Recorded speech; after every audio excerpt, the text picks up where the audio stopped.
So why do people cheat? Because there has to be a reason, right? And obviously it depends on your perspective. I mean, if you've ever been cheated on, you know it's because, well, they're a selfish a-hole. I mean, it seems pretty simple to me. Or if you've ever done the cheating, you might say you cheated because the person you were dating or married to wasn't really involved enough, were they? They weren't really paying enough attention to some area of the relationship, which led you to be drawn to another person. So who's right?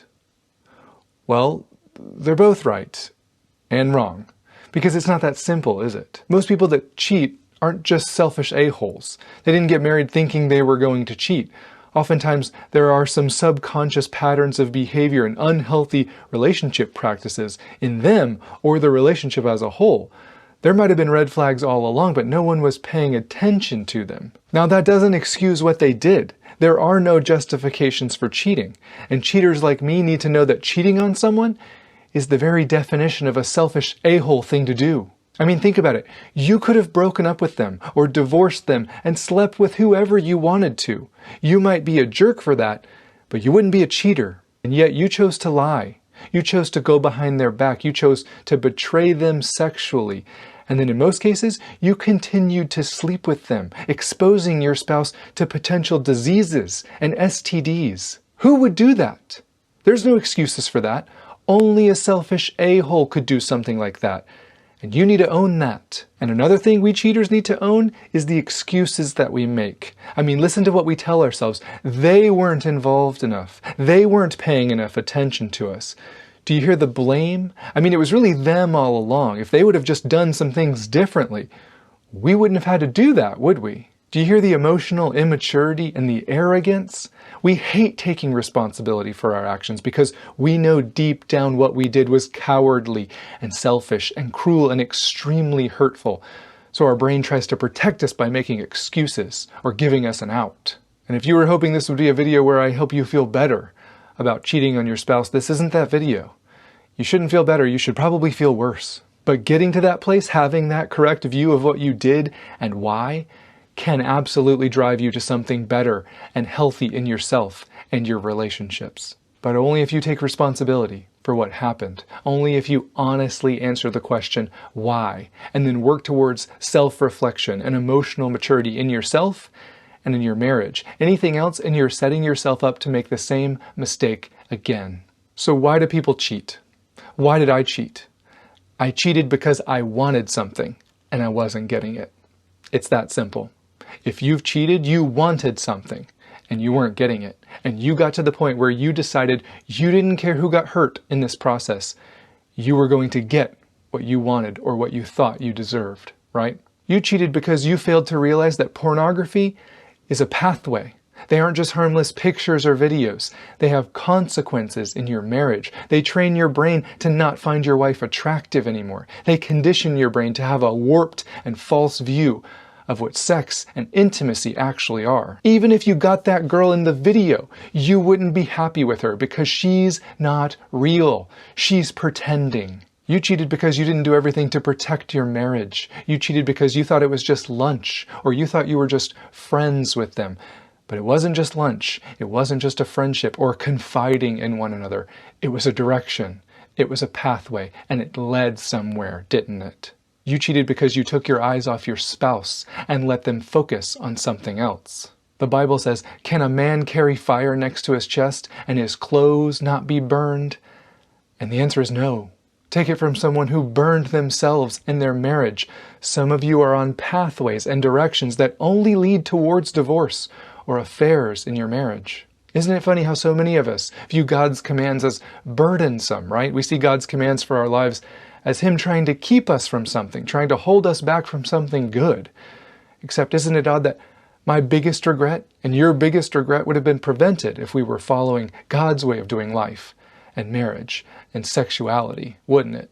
Is it possible that God's commands aren't meant to keep us from something good, but to give us something good? Like a life filled with little regret and shame and guilt, and instead peace and joy and gratitude and contentment found in obedience to Him? If you value your marriage, then prove it by protecting it and prioritizing it.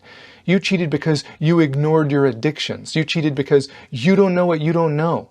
But what you don't know can still hurt your spouse and potentially destroy your marriage, can't it? So learn what you felt like was missing in your marriage. Be honest with a counselor or a pastor or your spouse, because the moment you start to ignore that or let anyone come between you and your spouse, you aren't choosing growth and closeness in your marriage. You're choosing those with someone else. Marriages only thrive when two people seek to know and be fully known by their spouse. And you can't know someone else if you don't even know yourself. And keeping huge secrets from them, even before an affair, is not being fully known. And it's easy to say someone cheated because, well, they were tempted outside their marriage, but that's not the full story, is it? I'm sure other people had the opportunity to cheat, but they didn't. Why do you think that is? It's because when you have a healthy marriage with your spouse, when you are pursuing the love and the marriage that God intended you to have, filled with mutual selflessness and respect and honor and honesty and closeness, cheating doesn't have the same allure in those conditions, does it? And we have work individually that we need to do, and we have work collectively that we need to do to set us up for the best chance at success and mutually resisting different temptations in our marriage. And let's work towards creating a marriage where both people value it enough to not jeopardize it. And later in the video, it's going to seem like I'm blaming the other spouse or the relationship for any cheating that occurs. So let's just clear that up right now. Cheaters, you aren't the victim in any capacity. If you want something in your marriage, but you aren't getting it, whether it be closeness or intimacy or connection or sex, are you at any point justified in getting those from someone else other than your spouse? No. Yeah, but what if your spouse isn't giving them to you? Still no. Yeah, but closeness and sex are good things, and your spouse isn't giving those to you, so aren't they partially responsible for you going somewhere else to get them? No. Never. Ever. I'll give you an example. If you called me the most vile curse words out there, if you put together the most beautiful string of disgusting, offensive, grotesque, mildly accurate curse words, and I got so angry that I punched you in the nose, breaking your fragile nose with my super strong fist because I work out, who would get in trouble when the cops came? Me! But what if I explained to them, no, they said a bunch of mean words to me. Would they let me go then? No.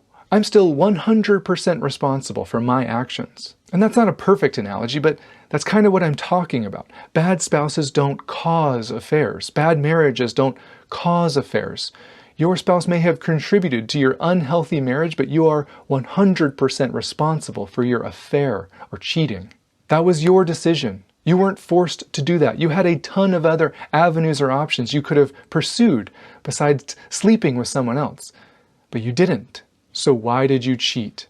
Because you felt like you needed something that you weren't getting. Doesn't matter if that need was healthy or legitimate or unhealthy. You needed something. And you weren't getting it, were you? And men have a dangerous tendency to think that they don't need anything in their relationships. And yet when they cheat, they risk everything. They risk their entire marriage. They risk not seeing their kids every day and tucking them in every night. They risk financial hardship for a fling, for a weekend with someone else. You're going to tell me that you weren't trying to fulfill a need in you for something? Because most men who commit affairs say that they didn't actually want their marriages to end. What? What did you think would happen? But that's the thing. They weren't thinking. They didn't weigh the pros and cons. They were simply drawn in a direction. And they went that way because their needs that they didn't know existed were being fulfilled in someone else. And please don't hear me say that that justifies you somehow. That doesn't absolve you of the consequences of your decision. But you need to realize that you need things in your relationship like appreciation and respect and sex in your relationships to feel loved and valued. And you do a disservice to your spouse and your marriage by denying them or ignoring that you even have them. Because we think men cheat because of sex. But it's not sex that they were most attracted to. They were attracted to feeling desired again. They were drawn to feeling respected and valued again. And of course, that doesn't mean if their spouse wasn't doing those things that they're somehow justified. Of course not. But this isn't about blame. This is about self-awareness and emotional maturity. This is about setting ourselves up in the future to have success in our marriage. John Gottman is a leading marriage psychologist. Everyone that does marriage counseling has read or studied some of John Gottman's work. And this is what he says about affairs. It is important to remember that most affairs are not about sex. They are about coping with a lonely marriage by finding someone interested in you. The devastation of sexual disloyalty is not the only breach of trust that can ruin a marriage. Other forms of betrayal can be just as damaging as an affair, but too often go unrecognized or minimized, including by the victim. Then he lists other forms of betrayal: putting work ahead of your relationship, breaking your promise to start a family, coldness, selfishness, unfairness, lying, disrespect, emotional avoidance, withdrawal of sexual interest. These are all examples of betrayal and, quote, can lead to consequences as equally devastating as adultery. Now, does that mean if you were guilty of some of these in your marriage that you deserve to be cheated on? Never. Or that you betrayed them too, so everyone's kind of even, right? No, I'm not comparing betrayals or judging which one is worse. Regardless of what anyone says, a sexual betrayal is devastating and far worse than the other things I listed. I'm simply saying that betrayal of any kind wrecks marriages.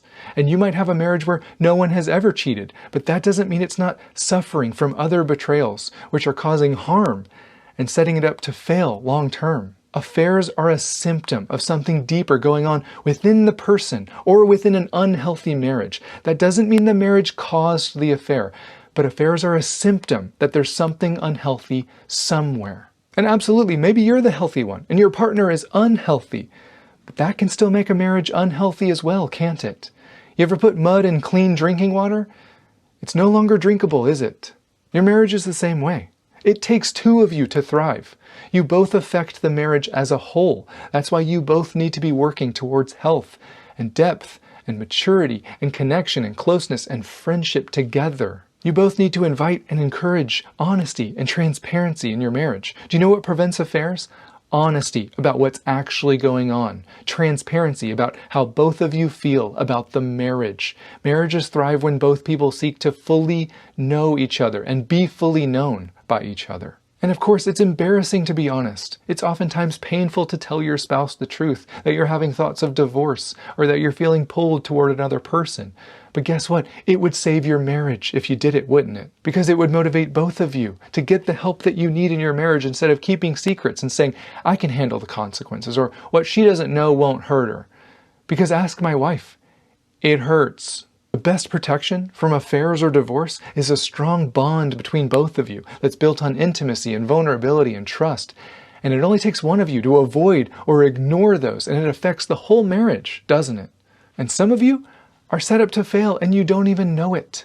Ignorance and emotional laziness kill more marriages than anything else. And your goal should be getting healthy for yourself so that you can more clearly and calmly see destructive behaviors that might be hurting your marriage in yourself or in your spouse. Because the goal isn't to never talk to someone of the opposite sex again. The goal isn't only to decrease our temptations, even though that is a goal. The goal is to make our marriage tempting again. And we do that by doing the hard work of healing the pain and the massive break of trust if there's been a sexual betrayal. Or if you haven't had an affair, then you have an amazing opportunity to prioritize your marriage and grow it and strengthen it now while things are going well. Because doing so could prevent you from suffering the same problems that so many marriages do later on.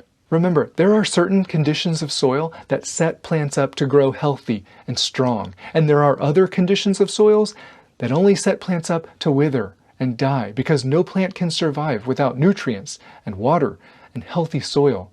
So which soil have you planted your marriage in? You would never expect a plant to grow and produce healthy fruit in unhealthy soil, and yet we expect our marriages to survive and thrive in toxic environments. And it doesn't matter who's practicing them. One person can absolutely make a soil unhealthy and not conducive for growth. Marriages simply don't survive in climates void of connection and closeness and compromise and consideration. Marriages simply don't thrive in environments where affection and appreciation and friendship and vulnerability and empathy are ignored or unprioritized. You might stay together in that dysfunctional marriage, but you don't have a relationship. There's no trust or mutual respect or emotional connection. There's no healthy communication or conflict resolution. And when those things go, the relationship dies whether you stay together or not. And most men refuse to even learn what intimacy and trust and vulnerability even are. Most men don't invite or encourage his wife's feelings or hurts into their space. And that means most men don't reap the rewards of a wife that feels emotionally safe with them. Gottman concludes by saying, some couples leave a marriage by divorcing, others do so by staying together but leading parallel lives. Whatever the root, there are 4 final stages that signal the death of a relationship. The couple sees their marriage problems as severe.